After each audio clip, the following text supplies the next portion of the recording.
네, 이수연입니다. 니코스 카잔차키스가 영혼의 자서전이라는 그야말로 어려운 자서전을 쓰죠. 거기서 내 인생에서 중요한 내 사유의 체계에서 중요한 네 사람을 꼽습니다. 여러분이 혹시 내 사유의 체계에서 혹은 내 인생에서 중요한 네 사람을 꼽으라면 누구를 꼽아요? 예수님. 예수님, 또 네, 부모님, 또 배우자. 스승. 예? 스승. 스승?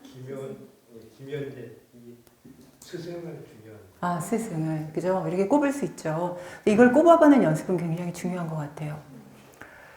근데 니코스 카잔차키스는 예수님, 예수 그리스도, 이 사람 이제 기독교인이었으니까, 그 다음에 석가모니, 이게 어떻게 맞춰주는지를, 그죠? 그 다음에 니체, 그리고 조르바, 이렇게 꼽습니다.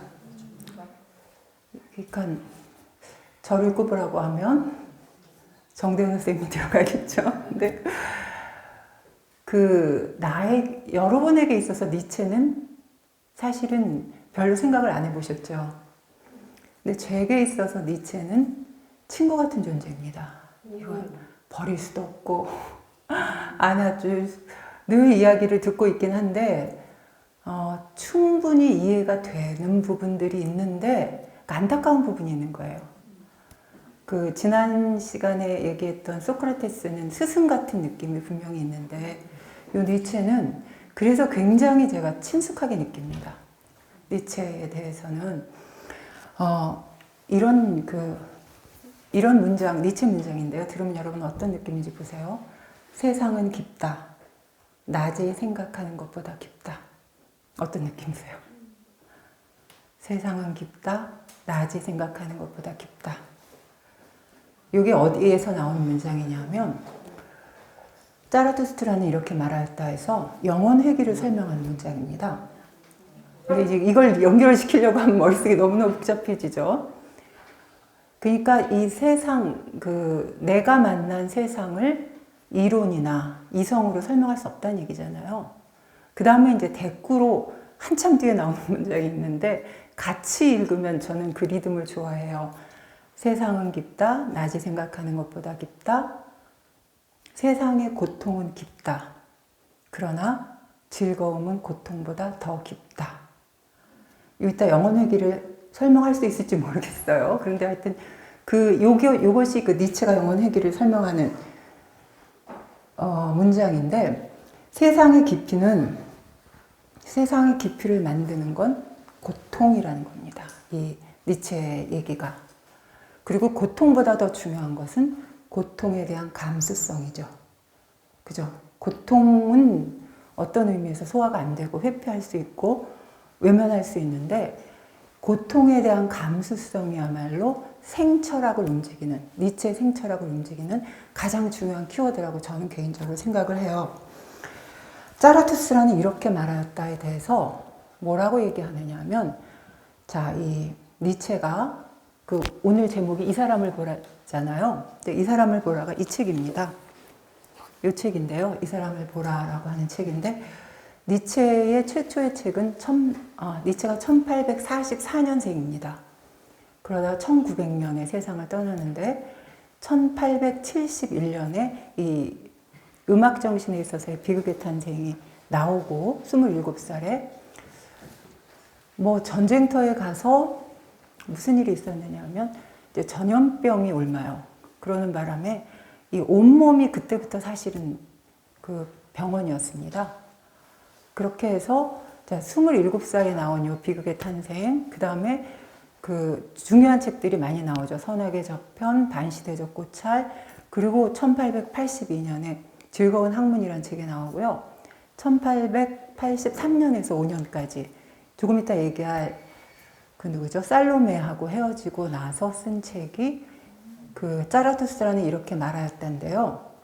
이게 살로메하고 헤어져서 쓴 책이라고 해서 뭐라고 하면 안 됩니다.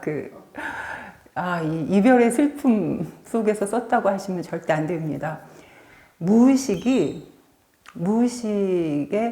말하자면 피 끓는 소리라고 설명을 저는 개인적으로 그런 느낌이 들었어요. 그리고 나서 1888년에 그 후에 이제 무슨 중요한 책이 나오다가 이 사람을 보라라고 하는 책을 쓰는데 여기에서 이제 중요한 게 뭐냐면 철학적 자서전입니다.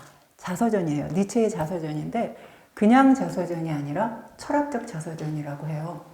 그러면서 자기가 여지껏 썼던 책에 대해서 해설을 붙입니다. 니체가. 그런데 여기에서 자라투스트라는 이렇게 말하였다에 대해서 무슨 얘기를 하느냐 하면 고독에 대한 찬가다 이런 얘기를 해요. 근데 고독에 대한 찬가, 그러면 고독이 뭐지? 고립이 아닌 건 분명하죠. 그런데 고립의 터널을 거치지 않고 고독의 심연 속에 다다르기는 너무 어렵지 않나요? 그러니까 우리가 고립이 아니라고 자꾸 고독을 설명할 때 그 얘기를 하는데 답답하고 불안하고 절망스럽고 이 터널을 사실은 다 거쳐야 되는 겁니다. 그래서 고독인데 고독이라고 하는 건 그거잖아요. 나하고 잘 지내는 거잖아요. 내 안을 들여다보는 겁니다. 그죠? 내 안을 들여다보는 건데 왜요? 내 안에 다 있는 거죠. 이게 이제 중요한 통찰입니다. 내 안에 다 있습니다. 내 안에 너 있다가 아니라 내 안에 다 있으니까 그 나를 들여다보고 내가 어떤 우주를 가지고 있는지를 보는 거잖아요. 그랬을 때 자라투스트라는 이렇게 말하였다에서 나오는 중요한 것이 뭐냐면 광야로 가라가 있습니다.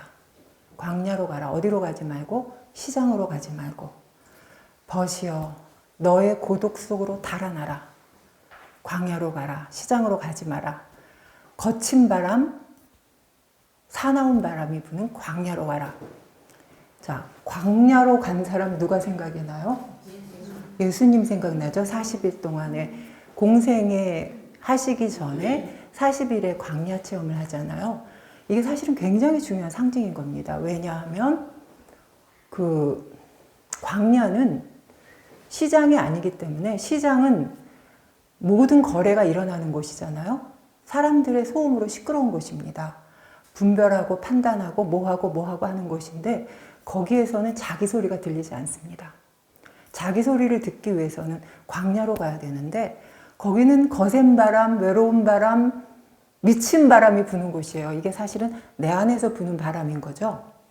그래서 거기서 예수님은 누구를 만나요? 사탄을 만나잖아요. 사실은 내 안에 사탄을 만날 수 있는 공간입니다. 이 광야가. 그래서 이제 광야로 가라는 얘기를 하고요.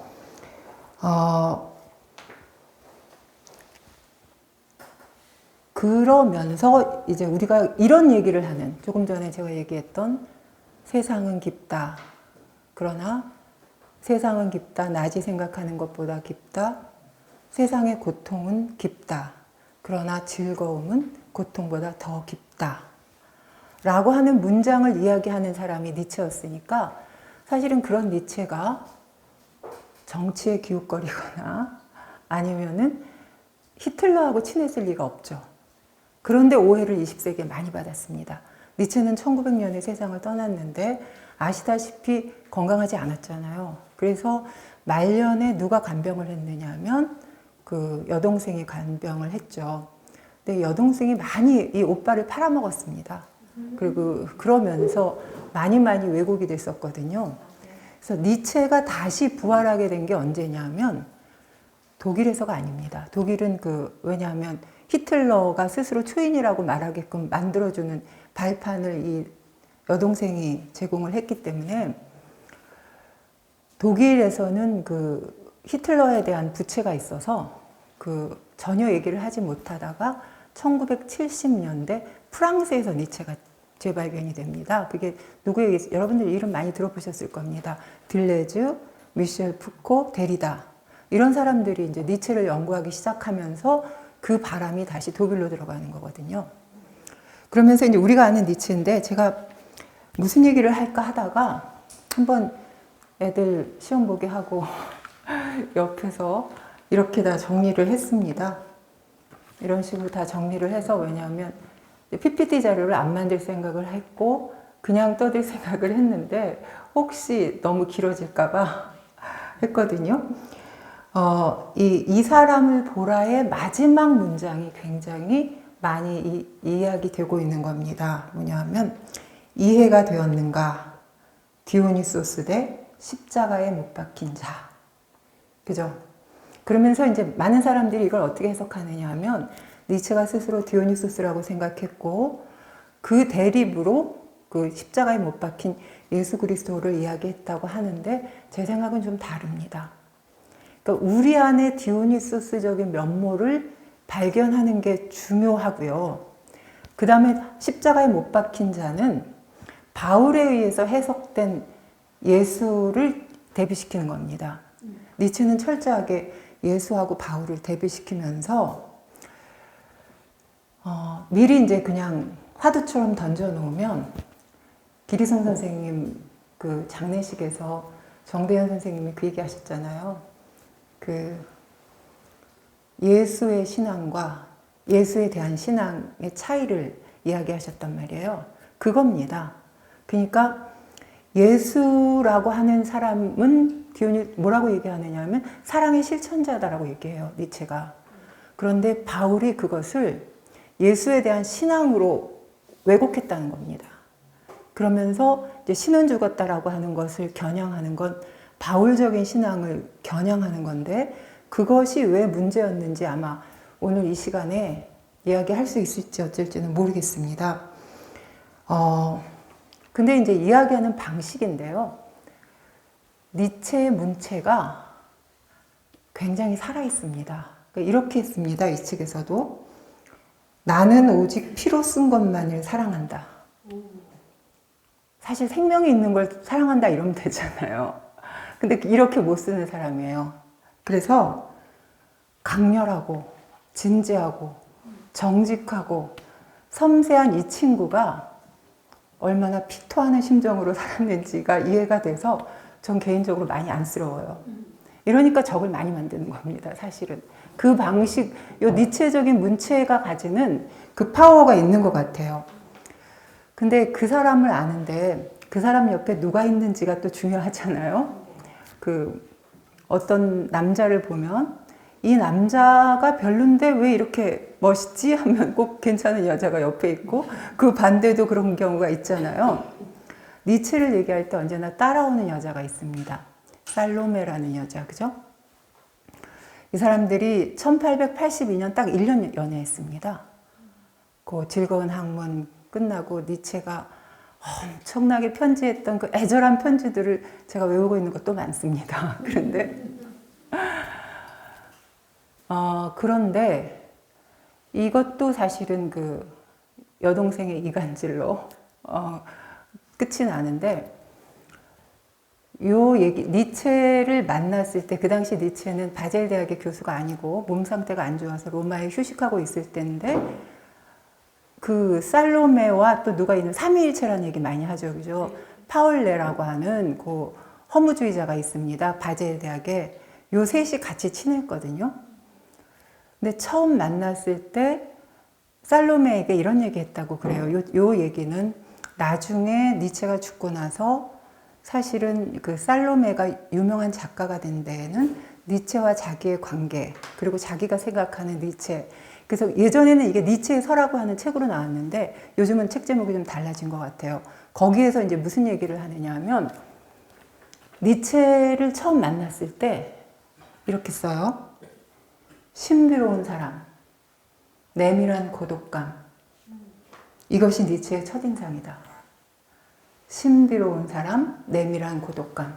맞았죠? 근데 뭐라고 얘기하느냐 하면 니체가 그랬대요. 처음 만나자마자 우리가 어느 별의 인연으로 이렇게 만났을까요? 근데 이게 잘못되면 개그거나 어색해지잖아요. 근데 이 문장이 딱 붙는 사람입니다. 왜? 문장 자체도 보면 어떤 사람한테서 가면 그 사람 문장이란 생각이 드는데 딴 사람한테 가면 정말 기막힌 개그가 되는 경우 많잖아요. 근데 이게 딱 붙었던 것 같아요. 이 사람한테. 그러니까 신비로운 사람, 내밀한 고독감, 이것이 니체의 첫인상이다 라고 해요. 나중에 헤어지고 나서도 니체가 이것이 살로메가 자기에게 살로메에 대한 인상인데 정말로 중요한 생철학적인 요소가 담겨 있다라고 하는 시가 있습니다. 여러분 아마 그거 많이 들어보셨을 겁니다. 신비로 가득 찬 생여 나는 당신을 사랑합니다. 벗이 친구를 사랑하듯이 수천 년을 사유하고 생을 누리기 위해 그 두 팔로 힘껏 껴안아 주십시오. 더 이상 주실 행복이 없다면 당신의 고뇌를 주십시오. 당신의 고통을 주십시오. 여기에서 이제 주목하는 건 신비로 가득 찬 생에 대한 감수성, 그리고 더 이상 주실 행복이 없다면 당신의 고통을 주십시오. 아까 고통에 대한 감수성이 굉장히 중요하다 그랬잖아요. 그러니까 둘이 굉장히 잘 맞았던 겁니다. 매일 밤새워 얘기했다 그러거든요. 젊은 날.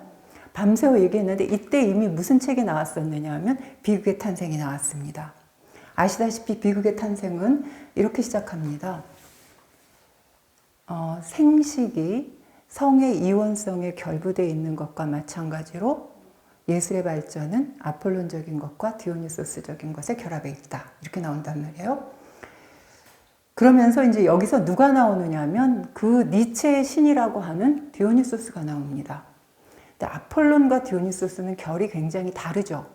아시다시피 아폴론은 태양의 신이고 낮을 관장하고 이성의 신이고 드러나는 신이고 그리고 조형예술가의 신이고, 반면에 디오니소스는 술의 신이고 밤의 신이고 또 음악의 신인데 아주 막 우리를 갈기갈기 찢기는 것 같은, 아까 들으신 그런 음악이 디오니소스적인 음악인지는 모르겠습니다만 그런 음악의 신이고 광란의 신이고 충동의 신이고 광기의 신입니다. 이게 왜 중요하냐면 서양의 2000년이 아폴론을 지우지는 않을 거예요. 그냥 학문의 영역으로 남았는데 디오니소스는 지우죠, 기독교가. 어떻게 광란의 신, 욕망의 신, 충동의 신 이런 신들을 놔두겠습니까? 악마화했던 거고 아예 흔적조차 디오니소스적인 축제조차 다 지워버린 그런 상황인 거잖아요. 그래서 디오니소스를 우리가 니체의 신이라고 하는 겁니다. 이 디오니소스를 부활시킵니다. 이게 어떤 의미냐 하면 그리고 나이가 들수록 이 디오니소스, 벌써 88년이 되니까 디오니소스 내 십자가에 못 박힌 자 이렇게 나오잖아요. 디오니소스를 정말 가슴속에 우리가 그리스도를 품듯이 품고 있었던 것 같습니다. 아시다시피 여러분, 디오니소스는 아버지가 누구죠? 제우스잖아요. 하늘의 신 제우스인데 엄마가 누구냐면 세멜레입니다. 공주예요. 이게 보통 올림푸스 12신들은 신들과 신들 사이에서 태어난 존재들이잖아요. 올림푸스는 제우스의 산이면서 제우스의 하늘이면서 제우스의 집이잖아요. 그래서 이 올림푸스의 12신들은 다 제우스와 관계가 있는 신들인데 신들이에요. 보통 아버지가 신이고 혹은 한쪽이 신이면 영웅은 되지만 신이 되지 않잖아요. 근데 이 디오니소스는 참 묘합니다. 디오니소스는 엄마가 세멜레 공주인데 올림푸스 12신에 들어가 있습니다. 이게 어떻게 되는 거냐면 이제 세멜레를 사랑했죠. 제우스가. 헤라가 가만히 안 있겠죠. 근데 헤라가 어떻게 찾아가느냐 하면 세멜레의 유모로 찾아갑니다. 아시다시피 왕가에서는 엄마보다 가까운 존재가 이모잖아요. 그러면서 연애하신다면서요. 누구랑 연애하세요? 그래서 제우스하고 연애한다. 제우스인 줄 어떻게 알아요? 그 사람이 제우스라고 한 것밖에 없잖아요. 그 존재가. 그러니까 물어보세요. 그리고 확인해 보세요. 제우스의 본 모습을 보여달라고 하세요. 그렇게 의심을 불어넣고 간 겁니다. 헤라는. 그런데 이제 제우스가 왔죠. 본 모습을 보여달라. 이것도 굉장히 재밌는 게 성경에서도 본 모습을 보는 자 죽죠. 여호와의 법궤를 보는 자 죽잖아요. 죽게 돼 있습니다. 그런데 제우스에게 당신의 본 모습을 보고 싶다. 저는 이걸 모로가 아주 잘 해석했다고 생각해요. 모로의 그림 한번 가서 찾아보십시오. 그 세멜레와 제우스의 그림을 해석한 모로의 그림이 있는데, 세멜레가 제우스의 본 모습을 봐서 죽습니다. 죽는데 제우스가 꽃을 들고 있어요. 아무리 봐도 연꽃 같진 않은데 설명은 연꽃이라고 나오더라고요. 꽃을 들고 있어요. 그리고 이제 죽었기 때문에 피가 있고, 지금 그때가 디오니소스를 임신하고 있었을 때거든요. 세멜레가. 그런 그림입니다. 근데 그 그림을 보면서, 세멜레의 죽음, 사랑의 절정에서의 죽음을 표현했구나 하는 느낌이 온 거예요. 죽어도 되죠? 그러면. 이게 모로입니다. 그리고 이 디오니소스는 제우스의 허벅지에서 태어납니다. 제우스의 허벅지가, 이제 이 세멜레가 죽으니까 거기서 이 디오니소스를 꺼낸 겁니다, 제우스가. 그래서 자기의 허벅지에다가 넣어요. 그러니까 제우스의 허벅지가 말하자면 인큐베이터가 된 겁니다, 이 디오니소스의. 그래서 머리에서 태어난 아테네, 지혜의 여신이죠. 그죠? 제우스의 머리에서 태어난 아테나가 지혜의 여신이잖아요. 제우스의 허벅지에서 태어난 디오니소스, 충동과 광기의 신입니다. 직관의 신입니다. 그리고 이 제우스가 보세요. 올림푸스의 자기 아들들 중에 물론 아폴론이나 헤르메스한테는 잘하지만 헤라하고 사이에서 태어난 헤파이스토스는 오죽하면 헤라 혼자 낳았다는 그런 이야기들이 많겠어요. 너무 미워했습니다. 그리고 아테네, 아레스, 전쟁의 신 아레스 너무 미워했죠. 아버지의 기대에 미치지 못하고 자식에게 늘 기대만 주는 아버지 밑에서 애가 외향적이면 아레스처럼 파괴적이고, 애가 내향적이면 헤파이스토스처럼 늘 기가 죽어 살잖아요. 근데 희한해요. 여러분 아시다시피 제우스는 하늘의 신이고 그야말로 신족과의 전쟁을 통해서 하늘의 신이 된 자기 실력으로 일가를 이룬 존재입니다. 그죠? 그런데 묘하게 디오니소스에 대해서는 늘 아껴요. 왜냐하면 이 가부장제의 신 제우스에게 없는 모성을 일깨운 존재거든요. 인큐베이터가 돼서 그것도 허벅지에다가 놓고 얘를 살린 거잖아요. 그래서 제우스가 얘를 또 살리려고 헤라의 눈을 피해서 어디에다가 두느냐 하면 그 세멜레의 시스터, 언니인지 여동생인지 모르겠어요. 시스터의 왕국에, 그러니까 이 디오니소스로 보면 이모하고 이모부잖아요. 거기다 맡겨요. 근데 이모와 이모부지만 사실은 엄마 아빠죠. 헤라가 또 가만히 안 둬요. 이모와 이모부를 미치게 만듭니다. 그래갖고 디오니소스의 관점에서 보면 완전히 미친 엄마 아빠 밑에서 성장한 거예요. 여러분 이거 요즘 엄청나게 문제가 되죠. 그래서 갈기 찢깁니다. 완전히 고통을 있는 그대로 겪는 고통의 신입니다. 이 디오니소스는. 누구의 처소에서 얘가 치료가 되느냐 하면 실레노스, 현자 실레노스의 동굴 속에서 치유를 받아서 다시 태어납니다. 그래서 디오니소스는 2번 태어난 자라고 하는 뜻입니다. 그래서 부활의 신입니다. 여러분 지금 보세요. 고통의 신, 부활의 신. 그리고 어떤 신이냐면 술의 신입니다. 실레노스가 거기서 뭘 가르치느냐 하면 포도주 만드는 법을 가르쳐요. 그러니까 포도주라고 하는 것이 보세요. 포도를 으깨고, 포도의 관점에서 보면 완전히 뭉개지고 으깨지고 밟혀진 포도가 포도주가 되는 거잖아요. 그래서 술의 신이 되는 건데, 포도주와 관련된 성경 얘기 있죠. 물이 변화의 포도주. 가나의 혼인잔치. 요거 굉장히 중요합니다. 예수의 최초의 기적이 가나의 혼인잔치의 기적이잖아요. 근데 거기에서 평범한 물을 신성한 술, 디오니소스의 술, 포도주로 바꾸는 겁니다. 근데 그게 몇 동이냐 하면 6동이라고 돼 있어요. 근데 요즘 세계에서 가장 시끄러운 나라 이스라엘. 이스라엘의 국기 어떻게 그려요? 삼각형 엎어놓은 거 2개 엎어놓은 거잖아요. 꼭지점이 몇 개인가요? 6개죠. 보통 우리가 그리는 별은 꼭지점이 5개인데 물을 포도주로 변하게 만든 곳에서 6동이의 물을 포도주로 만듭니다. 예수가. 그죠? 그 6동이라고 하는 게 사물 2개 엎어놓은 거잖아요. 여성성과 남성성의 융합입니다. 요것의 의미라고 하는 것은. 그죠? 그래서 이 포도주라고 하는 것은 융합의 상징이고 모든 것들을 하나로 만드는 상징입니다.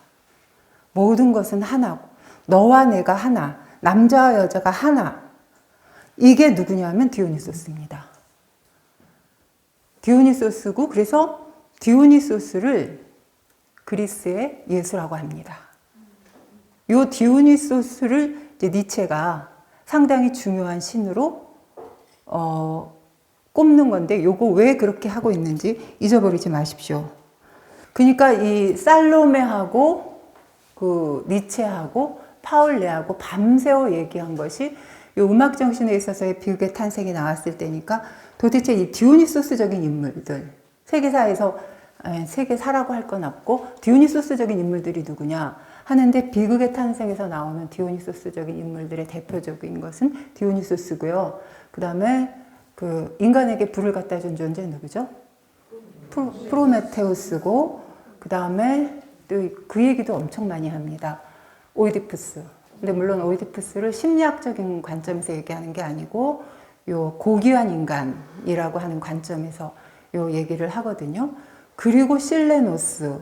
네, 실레노스인데 보통 이제 아까 제가 그 문장 얘기해 드렸잖아요. 생식이 성의 이원성에 결부되어 있는 것과 마찬가지로 예술의 발전은 아폴론적인 것과 디오니소스적인 것에 결합해 있다.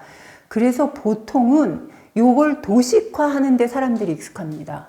그래서 디오니소스적인 열정을 아폴론적인 것으로 표현하는 거야. 왜냐하면 우리는 변증법도 정반합밖에 모르잖아요. 그렇게 익숙하는 도식화하는 데 익숙하니까. 그런데 실질적으로 디오니소스적인 인물이 있고요. 아폴론적인 인물이 있습니다. 그 디오니소스적인 인물에 아마 대표적으로 탁 던지면 이해가 되는 존재가 누구냐면 아킬레우스 같은 존재. 그냥 두려움 없이 팍 지르죠. 자기 성깔대로 처음부터 끝까지 살잖아요. 분노가 나면 분노에 자기를 싣고 그것이 어떻게 에너지가 되는지를 탁 알고 결국에는 나중에 자기가 죽는 것까지도 두려워하지 않고 신이 질투하는 인간으로 태어나는 그런 존재잖아요. 근데 이제 오이디푸스에게는 조금 다릅니다. 오이디푸스는 자기의 지혜로 인간 중에 가장 위대한 자가 돼서 테베의 지도자가 되죠. 이건 이제 오이디푸스 컴플렉스하고 좀 다르게 설명하는 방식인데 이게 뭐냐면 그 스핑크스의 수수께끼를 풀잖아요. 그래서 인간 중에 가장 위대한 자로 공인을 받습니다. 그러면서 테베의 왕이 되고 그런데 얘가 몰락하는 과정이 자기 자신의 비밀을 풀지 못해서 몰락하는 거잖아요. 자기가 아버지를 죽이고 어머니하고 결혼한 자고 그런데 그것이 주는 그 의미를 스스로 정대원 선생님 예전에 하신 얘기 있어요. 이건 오이디푸스의 잘못이 아니다. 잘못을 따지지 않습니다. 오이디푸스는. 그러니까 세상의 비밀을 본 자, 세상의 깊이를 본 자, 그런데 내 자신의 깊이를 보지 못했다라고 하는 것을 아는 즉시 자기 눈을 찔러버리잖아요. 눈 멀어라 이러면서 콜로노스의 오이디푸스는 다 잃어버려도 괜찮습니다. 나를 찾을 수만 있다면 요거죠. 완전히 거린이 돼서 방랑자가 됩니다. 눈을 볼 수도 없으니까 혼자 걸을 수도 없어요. 자기 딸 안티고네에 의존해갖고 걸어가도 그래도 괜찮다는 거잖아요. 요게 아폴론적인 영웅입니다. 그러니까 차분하게 자기 생을 성찰하면서 자기 생의 그 운명을 그대로 받아들이는 그런 존재. 그러니까 이런 얘기를 둘이 나누면서 더 이상 주실 행복이 없다면 당신의 고뇌를 주십시오. 그러니까 니체가 살로메에 대해서 영혼이 스미는 관계였다, 소울메이트였다 하면서 그 살로메가 떠나가는 것에 대해서 이 고독의 창가를 부른 이 철학자가 엄청나게 아파합니다. 뭐라고 편지를 쓰느냐 하면 얼마만한 고독, 얼마만한 생의 혐오감, 얼마만한 세월이었던가. 나는 더 이상 고독해지고 싶지 않습니다. 당신의 니체 이러고 편지 보내요. 그냥 물론 그러면서 남들이 겪어야 하는 그 고통의 5배도 더 많은 고통을 내가 당하고 있다고 하는데 똑똑한 사람은 그런 고통을 안 만들죠. 그죠? 그리고 그 즐거운 학문에서 재밌는 얘기를 합니다. 즐거운 학문에 저는 굉장히 중요한 문장이라고 생각하는데 세상에서 가장 위험한 인간은 자기 자신을 경멸하는 인간이다. 근데 이거는 충분히 경멸해 보고 나서 스스로가 자기 자신을 충분히 경멸해 보고 나서 그리고 나서 이것이 얼마나 그 자기 사랑에 이르는 과정 속에 있었던 것인지를 소화한 사람이 할 수 있는 일입니다. 이 위험한 사람을 떼내기 위해서 하는 소리가 아닙니다. 이 니체의 이야기는 텍스트가 자기 자신입니다. 언제나. 자, 그래서 그러니까 이제 그 오이디푸스가 갈기갈기 자기 자신을 알기 위해서라기보다 자기 자신을 알아가는 과정에서 갈기갈기 찢겨진 시간조차 의미를 가지고 디오니소스가 그런 존재잖아요. 고통의 신. 그죠? 이제 이런 존재가 이거 읽어보려고 했는데 한번 읽어볼까요? 그 비극의 탄생이 어떤 느낌인지를 알기 위해서 자 미다스의 왕이 한 달락만 읽어보겠습니다. 읽어보세요. 미다스의 왕이 오랫동안 숲속에서 디오니소스의 시종인 현자 실레노스를 추적했으나 그를 잡지 못했다는 오랜 전설이 있다. 그가 마침내 왕의 수중에 떨어졌을 때 왕은 그에게 인간에게 가장 좋은 것, 가장 훌륭한 것은 무엇이냐고 물었다. 그 마신은 미동조차 없이 부동의 상태로 침묵했다. 그러다가 왕이 강요하자 마침내 껄껄 웃으며 이렇게 말문을 열었다. 가련한 하루살이여, 우연의 자식이여, 고통의 자식이여, 왜 하필이면 듣지 않는 것이 그대에게 가장 복될 일을 나에게 말하라고 강요하는가? 최상의 것은 그대가 도저히 성취할 수 없는 것이네. 태어나지 않는 것, 존재하지 않는 것, 무로 존재하는 것이 바로 그것이네. 그러나 그대에게 차선의 것은 바로 죽는 것이네. 네, 거기까지만요. 무슨 얘기인지 하나도 모르겠죠. 이게 뭐냐면 이게 그래서 이 책이 쉽지가 않다고 얘기하는 겁니다. 비극의 탄생에서 쓰고 있는 책인데 뭐냐면 그 여기서는 지금 실레누스가 시종이라고 지금 번역을 했잖아요. 그러니까는 그 누구죠? 그러니까 디오니소스는 제우스의 아들이잖아요. 그래서 아마 신분적으로는 그랬을 수 있는데 실질적으로는 이 실레노스는 디오니소스의 스승입니다.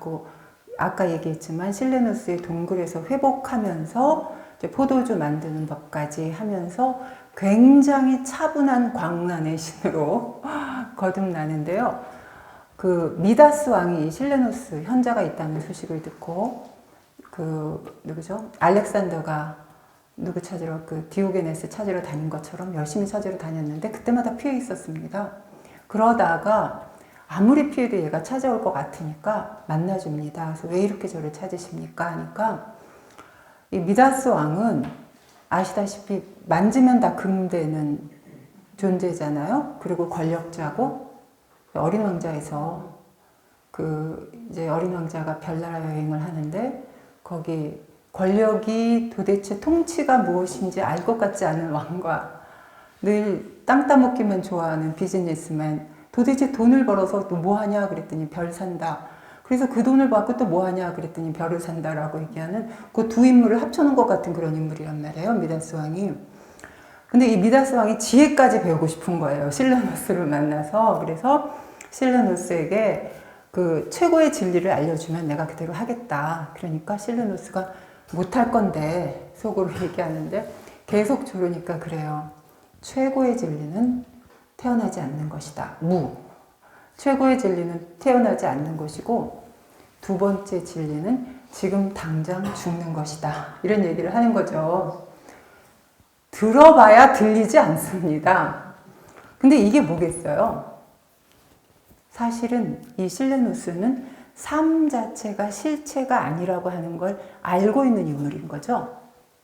그래서 허무주의에 빠지라는 얘기가 아니라 집착하지 말고 살라는 거잖아요.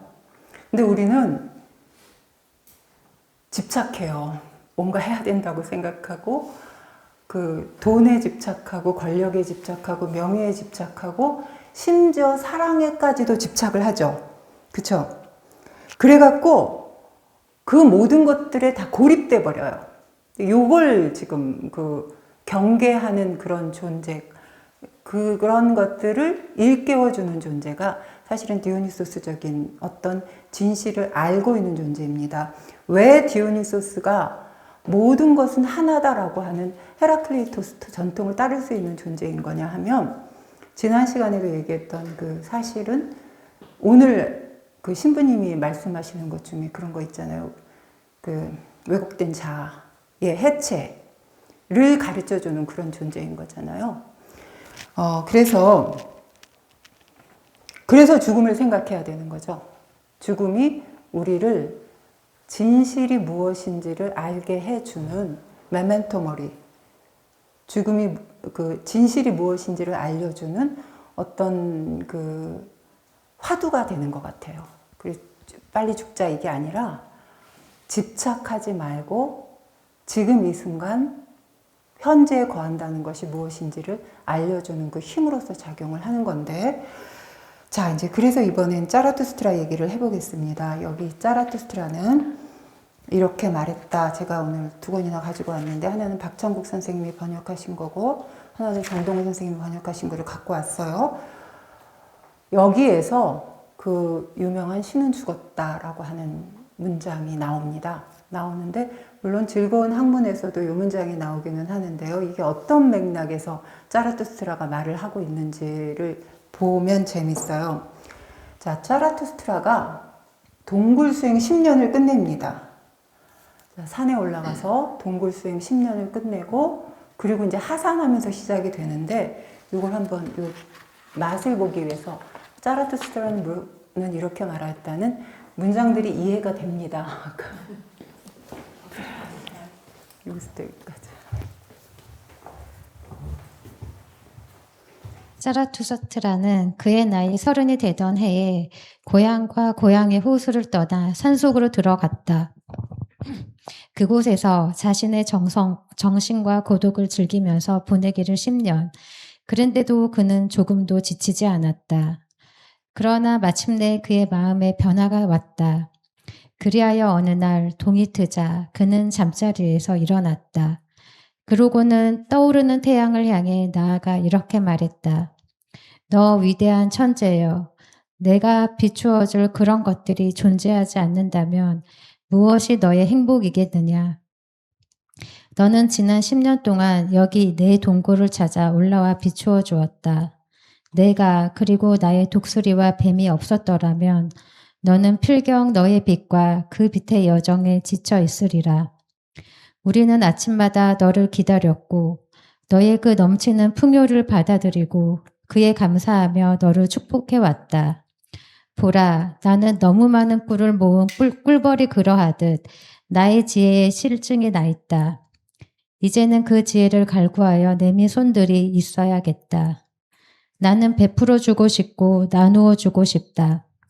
사람들 가운데서 지혜롭다는 자들이 새삼스레 자신들의 어리석음을 기뻐하고 가난한 자들이 새삼스레 자신들의 넉넉함을 기뻐할 때까지. 그러기 위해 나는 저 아래 깊은 곳으로 내려가야 한다. 거기까지만 하겠습니다. 이제 분위기는 파악하셨죠? 그러니까 30살이 됐을 때 산에 올라갔습니다. 이것도 예수를 아마 의식해서 그 30살이 됐을 때 산에 올라가서 여기는 10년 동안 수행을 합니다. 산이라고 하는 것이 신성한 공간이죠. 그죠? 그래서 이제 그 동굴 속에서 누구하고 같이 수행을 했느냐 하면 독수리와 뱀. 뭐 아시다시피 독수리는 긍지의 상징이고 뱀은 지혜의 상징이다 이렇게 얘기를 하는데 그 같이 그 나의 동물들과 같이 수행을 한 거잖아요. 여러분 꿈속에서 혹시 뱀이나 독수리나 이런 짐승들 보셨습니까? 말이나 강아지나 벌레나 하다못해 이게 나의 직관을 형성하고 있는 상징적인 동물들인 거잖아요. 그죠? 사실은 신화 속에서 독수리는 제우스의 신조고 모든 영웅은 뱀의 눈을 가졌다. 영웅은 쌍꺼풀이 있는 큰 눈이 절대 아닙니다. 그 뱀은 지혜의 상징인데 무슨 지혜냐면 뱀은 물론 여기 뱀은 에덴의 뱀입니다. 뱀은 땅을 기어다니는 동물이잖아요. 그래서 차가운 지혜, 땅의 지혜, 살아가는 지혜의 상징입니다. 그래서 이 뱀과 독수리라고 하는 것이 그 어린 왕자에 나오는 노란 뱀하고 사실은 저는 결을 같이 한다고 생각해요. 어린 왕자에게 중요한 지혜를 가르쳐주고 나중에 어린 왕자가 자기 별로 돌아가는데 중요한 역할을 하잖아요. 어린 왕자를 죽이잖아요. 근데 죽인다는 말을 하지 않고 자기 나라로 돌아가기 위해서 내가 너가 필요하다 그랬더니 물어주잖아요. 그 노란 뱀 이런 걸 생각해 보시면 됩니다. 연민과 동종에 의해서 움직이는 동물이 아닙니다. 뱀은. 이 뱀과 독수리가 왜 나왔겠어요? 그리고 독수리는 내 마음속에 자존감의 원천인 거죠. 긍지의 상징입니다. 나를 긍정하는 동물입니다. 이것이 기독교인의 양하고 비교됐다는 느낌이 혹시 드세요? 우리가 양과 목자 얘기를 할 때는 순종적인 존재로 양을 상징화하잖아요. 실제로 양이 그렇게 순종적인지는 모르겠는데, 그죠? 이 대비가 분명히 있는 겁니다. 10년 동안 동굴 수행을 한 이 짜라투스트라가 이제 내려오면서 뭐라고 하느냐 하면 햇빛을 봅니다. 해는 출렁거리는 빛으로 내려오며 그때 초록 그 기쁨이 참 좋았는데 우리 그 비지지에서 읽었거든요, 시. 그 해가 10년 동안 너 이렇게 비춰줘서 너무 고맙다. 그런데 우리가 없었다면 너 얼마나 썰렁했겠냐. 그 정말 넘치는 에너지를 우리에게 나눠줬지 않냐. 나도 이 넘치는 지혜를 누군가에게 나눠주기 위해서 몰락하겠다, 하산하겠다고 지금 이야기하고 있는 겁니다. 여기에서 중요한 건 사랑은 구걸하는 게 아닙니다. 넘치는 에너지를 그냥 주는 겁니다. 던져주는 겁니다. 사랑은 희생이 아닙니다. 충만입니다. 요거 얘기하고 있는 거거든요, 지금. 그래서 이제 나도 이렇게 지혜로 충만했으니 이 지혜를 나눠주기 위해서 너가 밤이 되면 떨어지는 해가 돼서 지하 세계를 비추듯이 이제 나도 충만해졌으니 이것을 이제 사람들에게 나눠줘야 되겠다고 그걸 몰락이라고 얘기합니다. 이 몰락을 두려워하지 않는 정신이라고 하는 얘기 혹시 많이 들어보셨을 텐데 그리고 내려가는 겁니다. 자, 이제 내려가서 그 다음에 처음에 누구를 만났느냐 하면 숲속의 성자를 만납니다. 숲속의 성자가 짜라투스트라를 보더니 너 10년 전에 여기 산에 올라간 그 짜라투스트라네 하면서 그때는 굉장히 피곤했는데 너 이렇게 기운이 나는구나 이러면서 걸음걸이가 춤추는 걸음걸이로 변했네 하고 금방 달라진 짜라투스트라를 얘가 알아봅니다. 그러면서 짜라투스트라가 묻습니다. 너 여기서 뭐 하니? 하니까 나는 매일 기도하고 신을 찬양하는 노래를 부른다. 그랬더니 그때 혼잣말로 짜라투스트라가 쟤는 모르나 봐. 신이 죽은 걸. 이러면서 신은 죽었다는 얘기가 처음 나온 겁니다. 그리고 그 다음에 이제 광장에서 요걸 이제 시장에서 요걸 설파하는 내용들이 따라 나오는데, 자, 신은 죽었다는 얘기가 여기서 처음 나오는데요. 지금 짜라투스트라의 입을 빌려서 신은 죽었다는 얘기를 하는 거잖아요. 짜라투스트라가 누구죠? 네, 조로아스터잖아요. 조로아스터의 독일식 발음입니다. 그죠? 그런데 조로아스터가 누구죠? 응?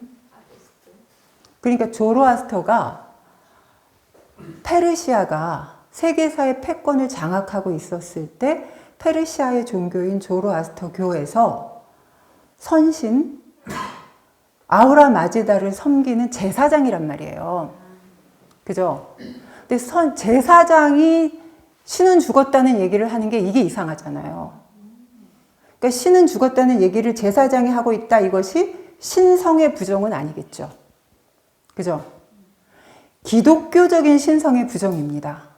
기독교적인 신성의 부정인데, 기독교적인 신성 얘기를 할 때 어떤 신성이냐면 구약의 신성이 아니고, 여러분 아시다시피 욥기는 조로아스터교의 영향을 받은 경전이라고 보통 이야기를 하는 경우도 종종 있죠. 그죠? 예수적인 시각도 아닙니다. 예수까지 살려놓습니다. 바울을 공격하고 있는 겁니다. 그 왜 공격하고 있느냐 하면, 이제 조로아스터교에서 선신이 있고 악신이 있는데, 물론 실체는 하나입니다. 유일신이에요. 근데 왜 우리 보통 실체와 양태 이런 얘기, 복잡한 얘기 하잖아요. 하는데 궁극적으로 선과 악이라고 하는 두 양태를 이 종교가 어떻게 이해하고 있는지 이해해 볼 필요가 있습니다. 선신은 진리를 상징하고 겸손을 상징하고 순수를 상징합니다. 그에 비해서 악신은 진리에 대해서 거짓이고요. 그리고 겸손에 대해서 오만이고요. 욕망에 대해서 순수입니다. 순수에 대해서 욕망입니다. 이 악신은. 그죠? 그런데 이 두 개념이라고 하는 것이 메비우스 띠처럼 연결되어 있다는 거죠. 그죠? 예를 들면 악을 모르는 선이 있나요?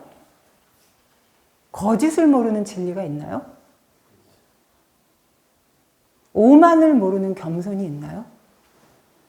그러니까 예를 들면 우리가 아브라함의 하나님, 이삭의 하나님, 야곱의 하나님 하는 야곱의 하나님. 야곱은 아버지를 속이고 형을 배신하고 그러면서 자기 세계를 만들어 가잖아요. 그리고 그것 때문에 엄청나게 평생을 고뇌하고, 그리고 거기에서 뭔가를 쌓아 올리고, 그죠?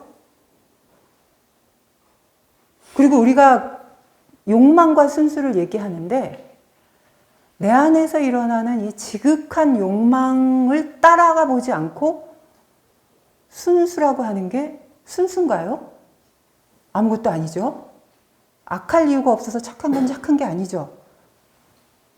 또 오만과 겸손도 그렇죠. 여러분, 그 이스라엘 역사에서 다윗이 얼마나 중요한 인물이에요.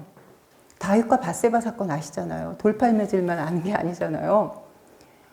밧세바를 차지해도 된다라고 하는 그 오만.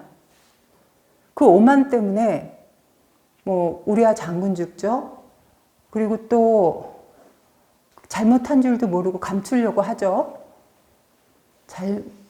잘못인지 모르겠. 하여튼 자기 욕망을 따라가다가, 그렇게 하다가 나중에 여호와께서 아들을 걷어가시니까 붉은 옷을 입고 가서 또 회개하죠.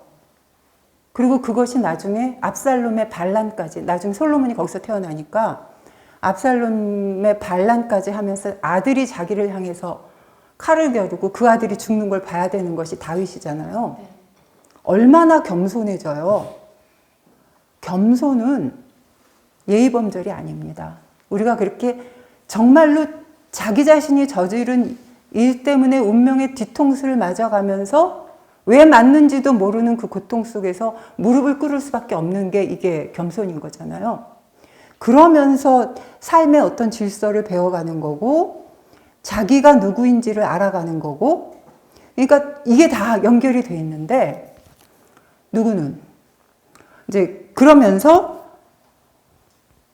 신은 죽었다라고 하는 얘기를 하는 이유는 이 친구가 자라투스트라의 입을 빌려서 신은 죽었다라고 하는 이야기를 하는 것은 바울적인 신에 대해서 아주 공격하고 있는 얘기입니다. 그러니까 바울이 인간의 육체적인 욕망을 악으로 규정해 버렸다는 거예요. 악으로 규정해서 이걸 통제하고 규정하고 외면하고 하면서 인간의 욕망을 그 악으로 규정한 것에 대해서 너무 못마땅해 합니다. 못마땅해 하는 뿐만 아니라 그리고 기독교는 거기 위해 세워졌기 때문에 노예도덕이라고 얘기합니다. 왜 노예도덕이라고 얘기를 하느냐 하면 세계의 기초는 그러니까 기본적으로 육체의 욕망을 인정하지 않는다는 겁니다. 육체의 욕망을 죄라고 규정해 버린답니다. 근데 이 죄라고 규정하는 것을 그냥 우연적인 죄라고 규정하는 것이 아니라 인간 자체를 그 누구도 그 죄의 공학이라는 표현을 쓰는데 죄의 공학이라고 하는 것에서 빠져나올 수 없게 육체적 욕망을 죄로 규정하는데 니체가 보기에 이 육체적 욕망이라고 하는 건 호기심의 원천이고요.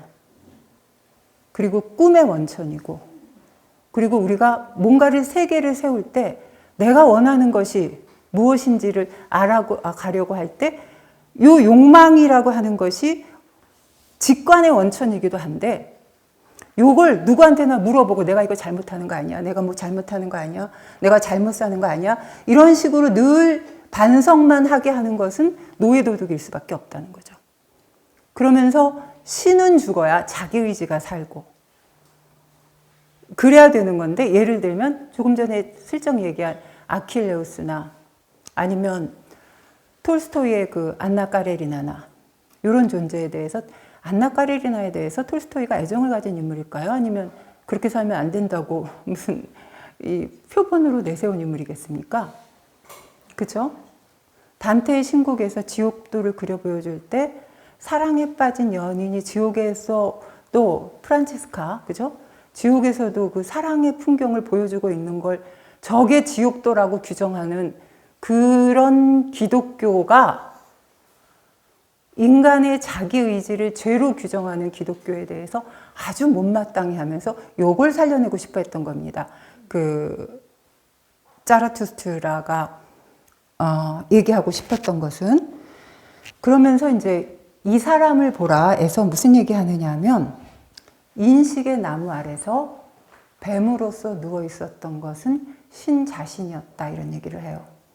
요 선악과 얘기를 책마다 조금씩 다른 그 표현으로 이 중요성을 부각시키고 있는데 선악과는 선택의 문제인 걸로 우리가 갖고 있잖아요. 선택의 문제인 것이 아니라 사회 속에서 악이라고 규정했던 어떤 것들을 우리 스스로 반성하는 능력 없이 자기 의지는 세워지지 않는다라고 얘기하고 선악과는 먹어야 되는 거라고 이야기를 하고 있습니다.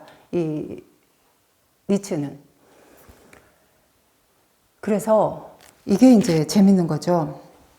먹었기 때문에 미친 채로 돌 맞으며 살아가야 되는 그 시기를 견딜 수 있는 힘이 자기 안에 있다는 것도 우리가 믿을 수밖에 없다는 거예요. 그러면서 이제 선악의 저편에서는 무슨 얘기를 하느냐 하면 선과 악이라고 하는 진부한 망상이 있다.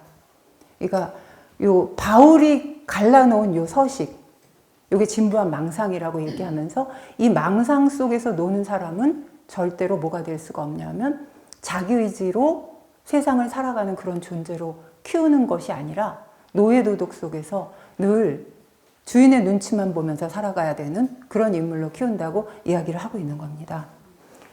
그러면서 우리가 어떻게 그 세상에 대해서 부딪히고 그 부딪히는 것 속에서 고통을 느끼고 그 고통 속에서 스스로 반성하는 능력을 키우면서 어떻게 달라지는가에 주목할 수밖에 없다고 하는데 예를 들면 이런 겁니다. 우리나라에서 그 제가 보면 요 니체적인 시각을 가장 잘 표현해주는 소설가는 전경린입니다. 그 황진이의 작가 전경린 있죠? 전경린입니다. 근데 물론 한강이 참 잘 지적해냅니다. 어떤 의미에서 저더러 분석하라고 한다고 하면 채식주의자에 나오는 그 영애라는 인물이 저는 디오니소스적인 인물이라고 하는 것에 대해서 확신을 합니다. 그런데 그보다는 더 전경리라고 하는 인물이 훨씬 더 니체적이라고 하는데 가깝다고 느껴집니다. 그 중에 이제 어떤 책이 있느냐면 언젠가 내가 돌아오면이라고 하는 책이 있습니다. 그 소설책 중에 제가 한 10여 년 전에 읽었기 때문에 이걸 정확하게 워딩을 할 수 있는지는 모르겠는데 거기 주인공이 해규라고 하는 여인입니다. 이게 작은 도시에 살아요. 작은 도시에 사는데 눈 밑에 푸른 점이 있어요. 이게 자기의 컴플렉스이기도 하고 근데 무지 착한 친구입니다. 아주 성실하고 그리고 약속을 잘 지키고 인내심도 있고 근데 어느 날 연애를 했는데 자기가 옛날부터 짝사랑하던 남자 그 남자 지금 이름도 잊어버렸어요. 근데 이 남자는 고등학교 과학 선생님입니다. 근데 이렇게 얘기하는 과학 선생님입니다.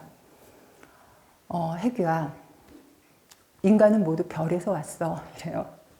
이게 무슨 소린가 했더니 그래서 우리 속에는 신성이 있다는 얘기를 지구에서 원래 그 지구라고 하는 데서 만들어지지 않는 저 원소들이 있다면서요. 근데 인간의 몸에 그게 있다면서요. 생명체에.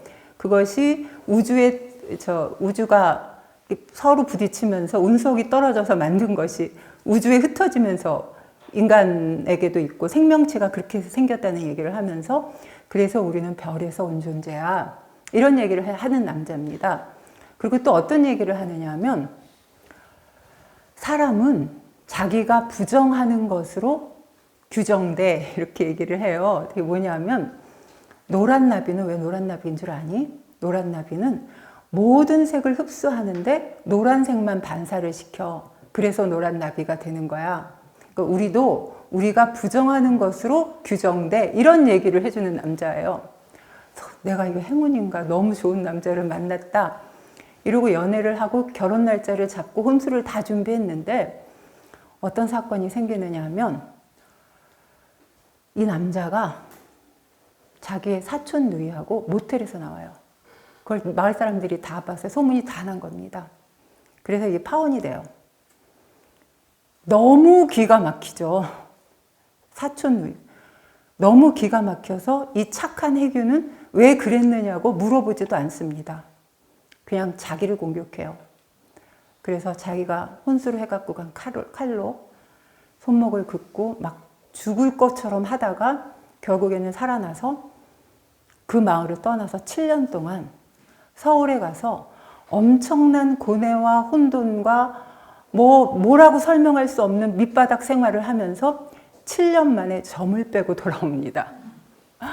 근데 이 점을 빼고 돌아오는데 여기서 무슨 사건이 생겼느냐면 이제 엄마네 집으로 왔어요.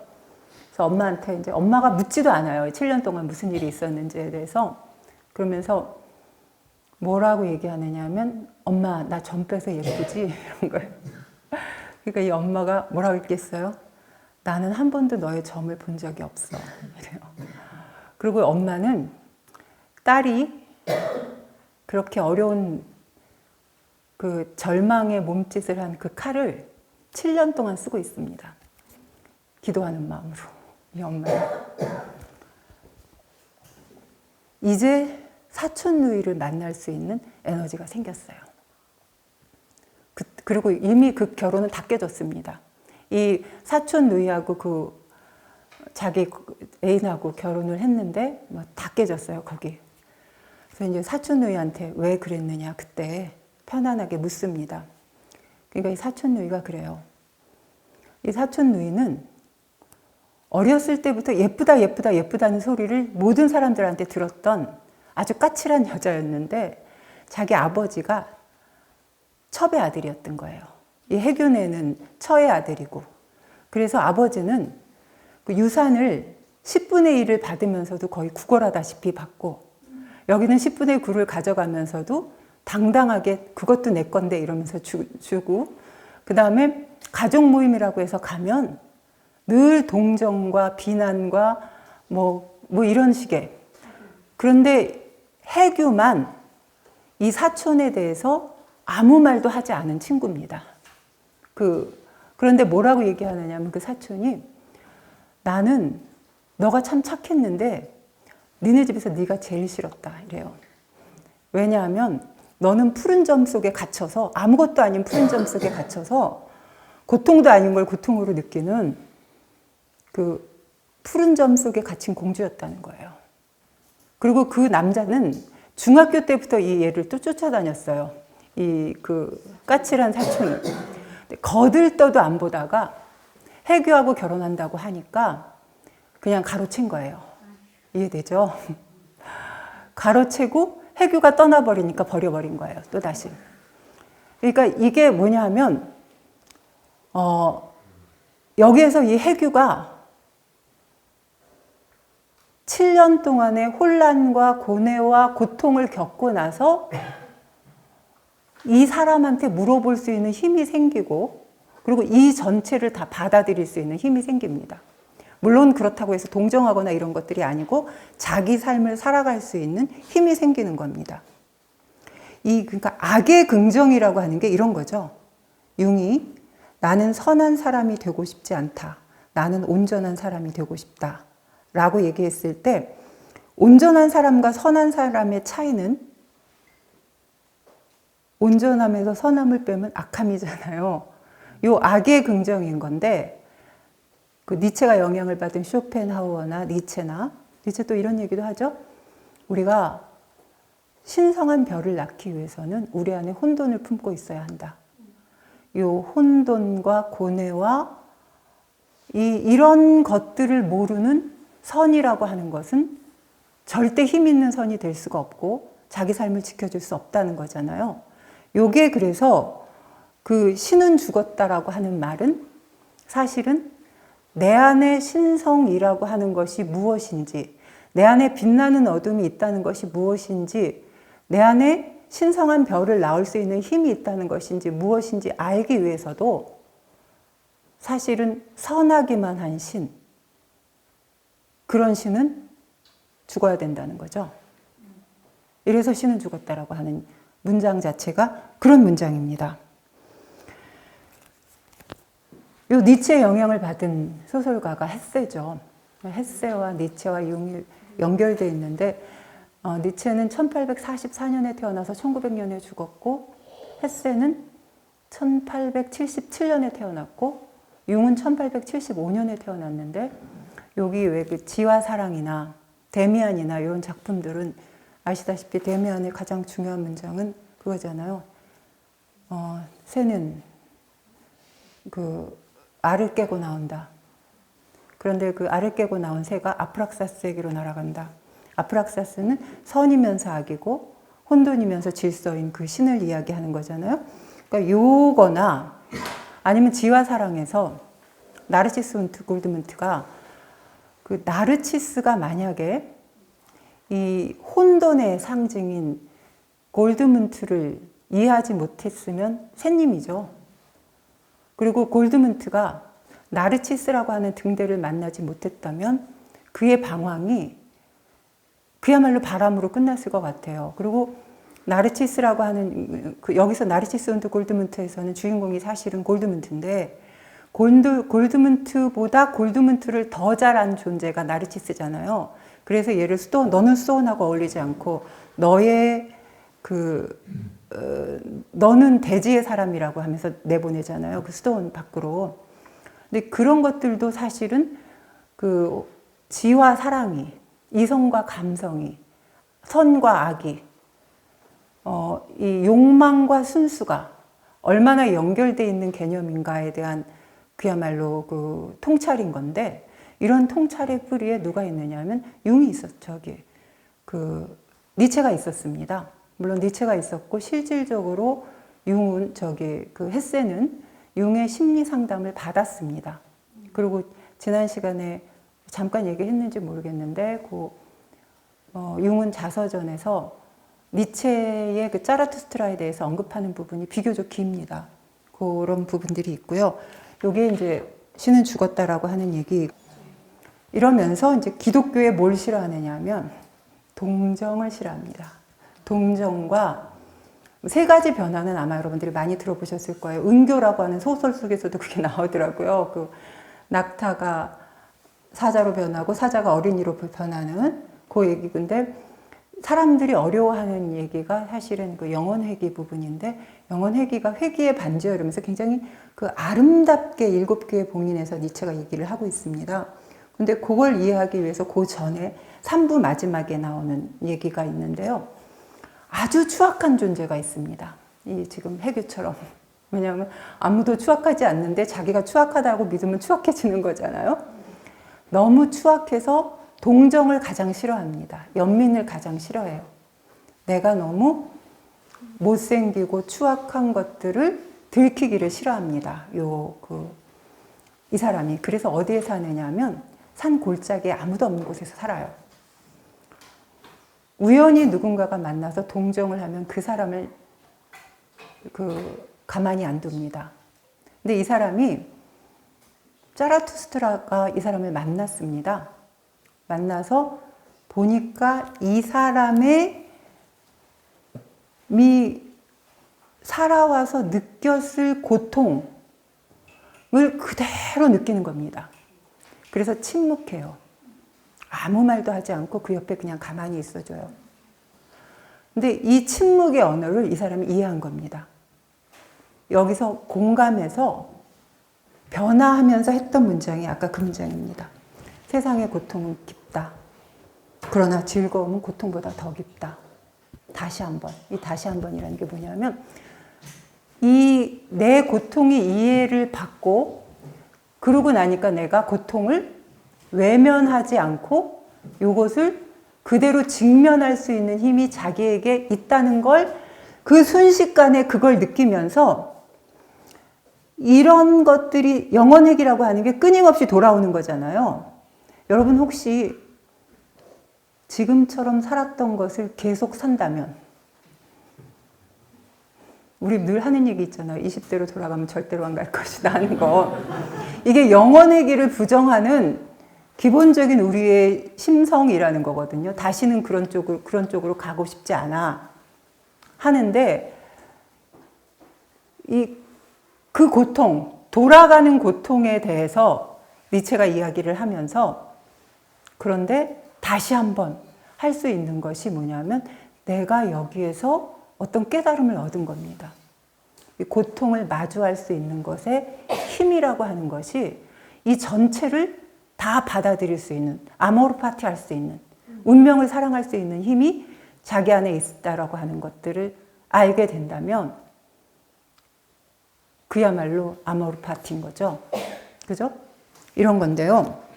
그래서 고통을 회피하거나 외면하거나 두려워했을 때는 그저 짐이기만 하더니 마주할 수 있게 되니까 그것이 보물이고 힘의 원천이 돼서 내 발걸음을 가볍게 하고 내 고뇌에서 신성한 별이 태어난다라고 하는 얘기를 하고 있는 겁니다. 그러면서 회귀의 반지에 대한 찬양 노래가 7개의 봉인이라고 하는 것에서 너무나 아름답게 묘사가 돼 있으니까 그거는 한번 찾아서 읽어보시기 바랍니다. 강의는 여기까지 하겠습니다. 고맙습니다. 이제